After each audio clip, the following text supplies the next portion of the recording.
सर्वप्रथम मित्रांनो, तुम्हाला सर्वांना माझ्याकडून स्वातंत्र्य दिनाच्या हार्दिक शुभेच्छा. आज होता 15 ऑगस्टचा दिवस. पण 15 ऑगस्टचा दिवस म्हणजे आमच्यासाठी वर्षातून शाळेला एक दिवस भेट द्यायचा दिवस. तर चला, आज आपण काही जुने मित्र व काही आठवणी घेऊन शाळेमध्ये जाणार आहोत. शाळेच्या गेटवर गेल्याबरोबर मला दिसलं का आमच्या स्वागतासाठी लेझिमची टीम तयार आहे. तुम्हाला तर माहीतच आहे, दिसते तसं नसते. मग मला माहीत झालं का ती टीम आमच्यासाठी नव्हे तर ते प्रमुख पाहुण्यासाठी लेझिम होती.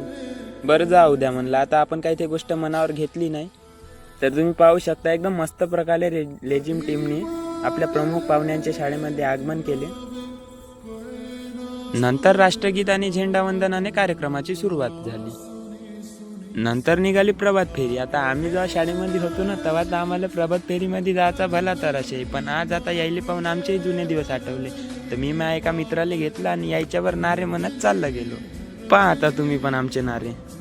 आम्हाला भाऊ तर पुरा फॉर्म मध्येच होता. बहुत तावा ना नारे दे, मी फेमस झालो पाहिजे म्हणे. भाऊ माझा व्हिडिओ काढ म्हणे. हे बघा लहान लहान पोरं कसे नारे देऊन राहिले. या बैताड पोरीले नारा दे म्हणलं तर हे तर तोंडच लपवायला लागली. तोंड लपवे तर लपवे, मग फॉर्म मध्ये येऊन माझ्यावर मुजरा करायला लागली. पोरी रावतं शापा, ह्या शहीदवाले तयार आहेत. खून भी देंगे जान भी देंगे म्हणते, पर मिट्टी नाही देंगे म्हणते. प्रभात फेरी फिरलं ना आम्ही आलो वापस शाळेमध्ये आल्यावर मला दिसल्या माझ्या वर्गातल्या भावाना. पण मी एवढं सुंदर दिसत होतो का मला पाहू लाजत आहे, तोंड लपवत जात. आणि हे आमचे भावाने. आता ते सगळं सोडा, हे आमचे पुराण sir, one of the best danger मास्तर आहे. हा पुरावर रॉब झाडून राहिला भाई म्हणताय. 2-2 रांगा मुताले जाऊन या म्हणताय. कार्यक्रमाच्या मंदात का तुम्ही उठले तर तुम्हाला येतच मुतवतं म्हणताय. हे पाहून भाई मले आम्हाला दे त्या धमक्या आठवल्या.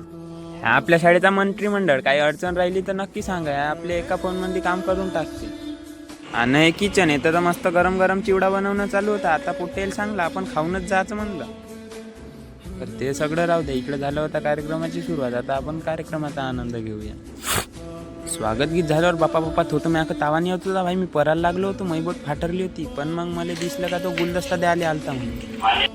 हे आमचे लाजरे काळे सर, यांच्यासारखं तर कोणी देव माणूस नाही त्या शाळेमध्ये. पाहुण्यांचे स्वागत झाले ना मग चालू करण्यात आले प्रास्ताविकपर भाषण.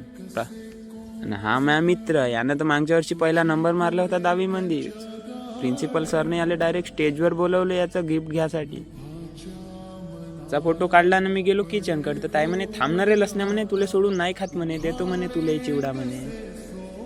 आखरी कार्यक्रमही संपला बरं, पण चिवडा काय बनला नाही. तर पोराने एक चॉकलेट घेतले आणि त्याने घरात गाले निघले. पण आता इथं विषय असा झालता का आमच्या पोराईले भेटलेच नाही चॉकलेट. तर मी आईले भडकवलं, भाई आज चिवडा खाल्ल्याशिवाय घरी जायचं नाही म्हणलं. चिवडा शिजत पर्यंत आम्ही गेलो आमच्या 10वीच्या क्लासरूम मध्ये. पहा तुम्ही आमचा क्लासरूम कसा होता. तर क्लासरूम मधून निघालो, मॅडम बोलू आम्हाला फोटो काढायला. मॅडम कडे गेलो, आम्ही एक मस्त ग्रुप फोटो वगैरे काढला.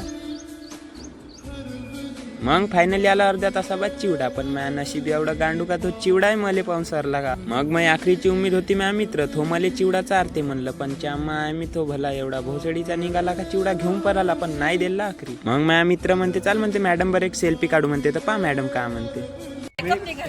मग मी मॅडमला म्हणलं मेकअपचं का करताय म्हणलं, एक फोटो काढून घ्या म्हणलं, आपली आठवण म्हणून राहते म्हणलं सोबत. चला मित्रांनो, आपल्याला काही चिवडा भेटला नाही, पण आपण मनावर नाही घेतलं. पुढच्या वर्षी जेव्हा मी येईन ना तेव्हा डबल चिवडा खाऊन जाईन इथून. आपल्याला आज शाळेमध्ये बहुत मजा आली. तुम्हाला पण आपला ब्लॉग पाहून काही शाळेच्या आठवणी आठवल्या असेल तर आपल्या चॅनलला नक्की लाईक करा आणि सबस्क्राईब करा. धन्यवाद मित्रांनो.